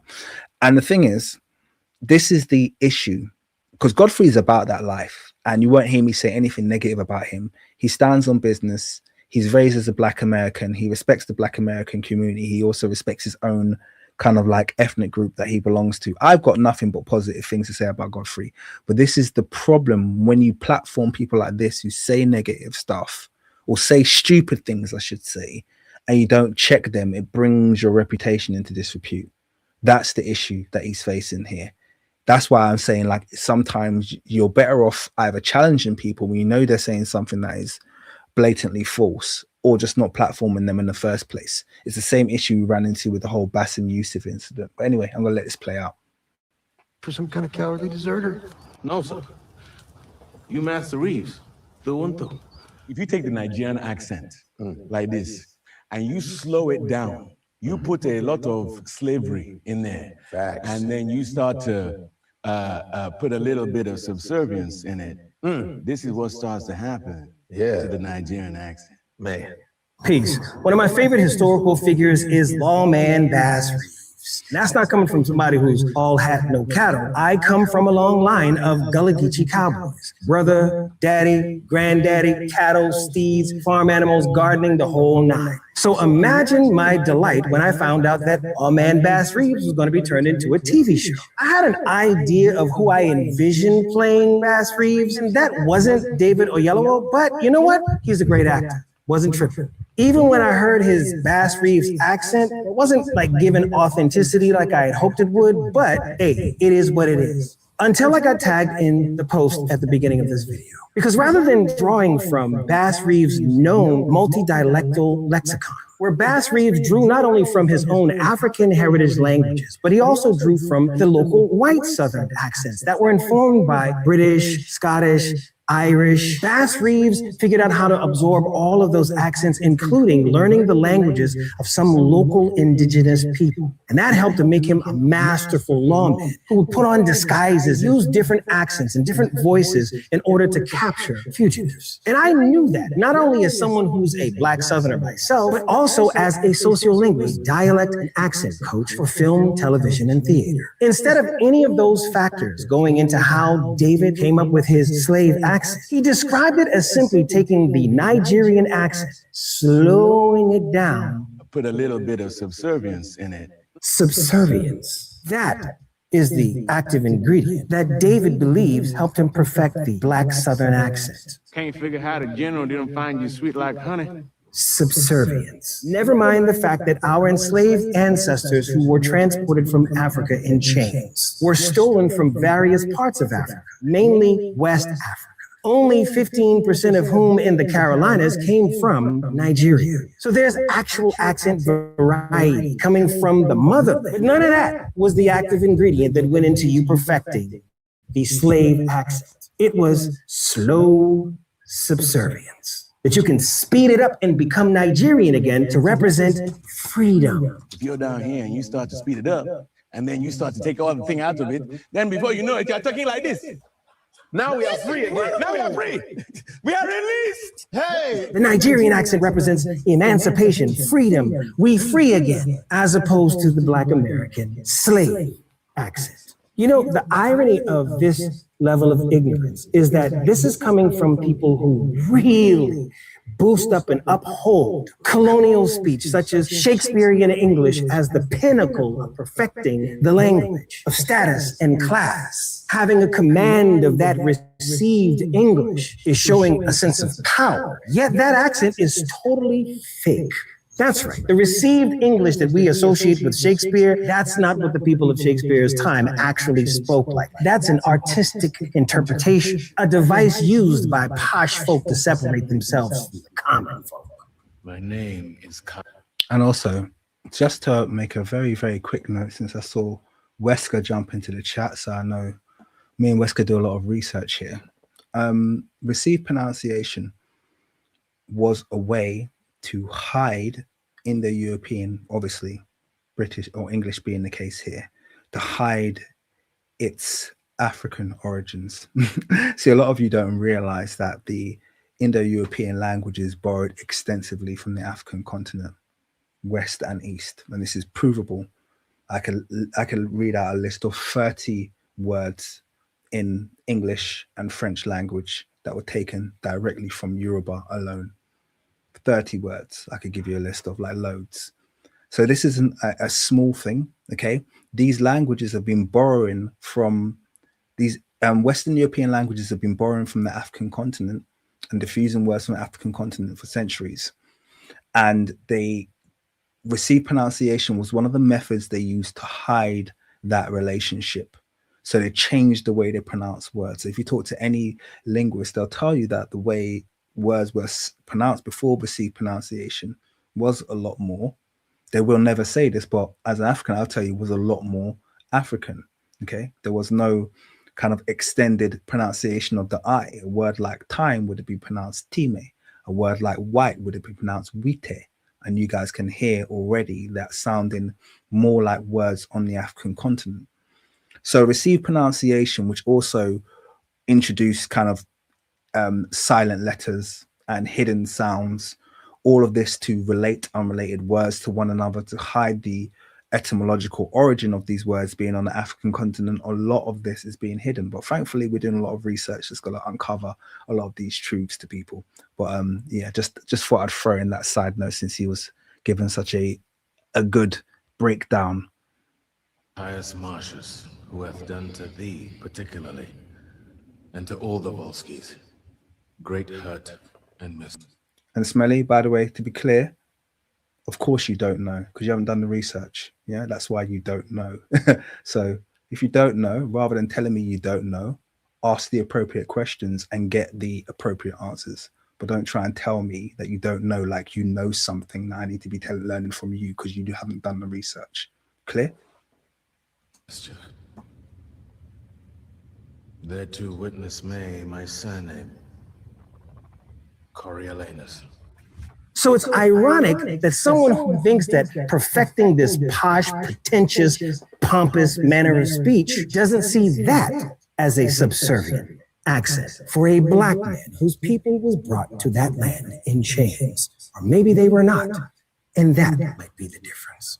I do a Southern accent? No, the way you just did that whole thing, go ahead. For some odd reason on this particular program, the Southern black accent gets kicked around a little. Somehow there's always some backhanded statement made about it, even if there's a little something said at the end to kind of smooth it over. Like when Sis said, if you ain't talking to her in Kiswahili, don't talk to her, but talk in white. Come to me in Kiswahili, then we can have a conversation. I'm trying to understand the pre-colonial mind, but how do I do that when all I know are colonial languages? That affects how we think. They don't know that. Talking to Southern black folks that Despite all the fingerprints of the grubby hands of British and German folk all over Kiswahili. But I digress. The active ingredient in the Southern black accent is not subservience. Do Bass Reeves and us justice. We out here. So I think he did a very good breakdown there. Like I said, I think it was very insulting, the claims that were made there, and that's the that's the bottom line there, and it's just factually incorrect as well, to be honest with you. That's just something that the thing about mainstream narrative of history is that once people believe something and they want it to be true, they'll start to kind of project that understanding and create narratives where they don't exist. It's something that you see happening in the analysis of genetics, something that you see happening across the board where they've got a narrative and now they need to support that narrative. They're going to start finding evidence where evidence doesn't exist, like the idea that the Southern American accent is a result of the Nigerian accent being slowed down and slavery being added to it, which is just absolutely stupid. You can understand. Yeah. And yeah, so there you go. I told you that was going to be the last video that we were going to watch. You know, it's very important. Yeah, that was it. So that's my thoughts on David Oyelowo. You've had a little bit of a round story now in terms of where I started with this guy and some of the problematic things he said in this interview. Like I said, not everything he said in this interview was, you know, essentially problematic or needs to be debated about. Some of the things he said were good, you know, and some of the jokes that were made actually in this interview were really good. But I just feel like he's a problematic individual. I don't feel like the summation or the sum total of his contributions is one that I feel reflects positively about the way he feels about the Black community and the way he feels about other Black people. I think that is, in my view and in my perspective, overwhelmingly negative.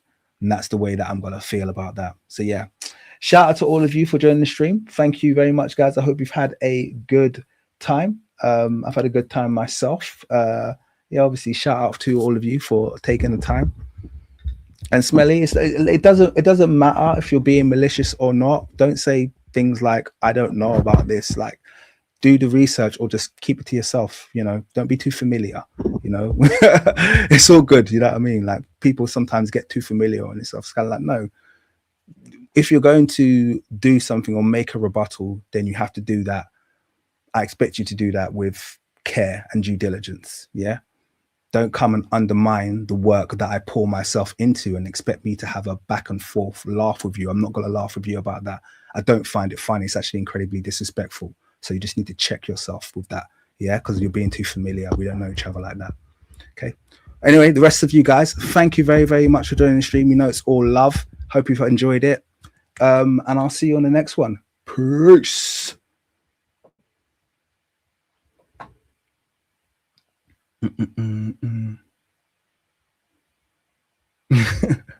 That's funny. No worries. All right. Done.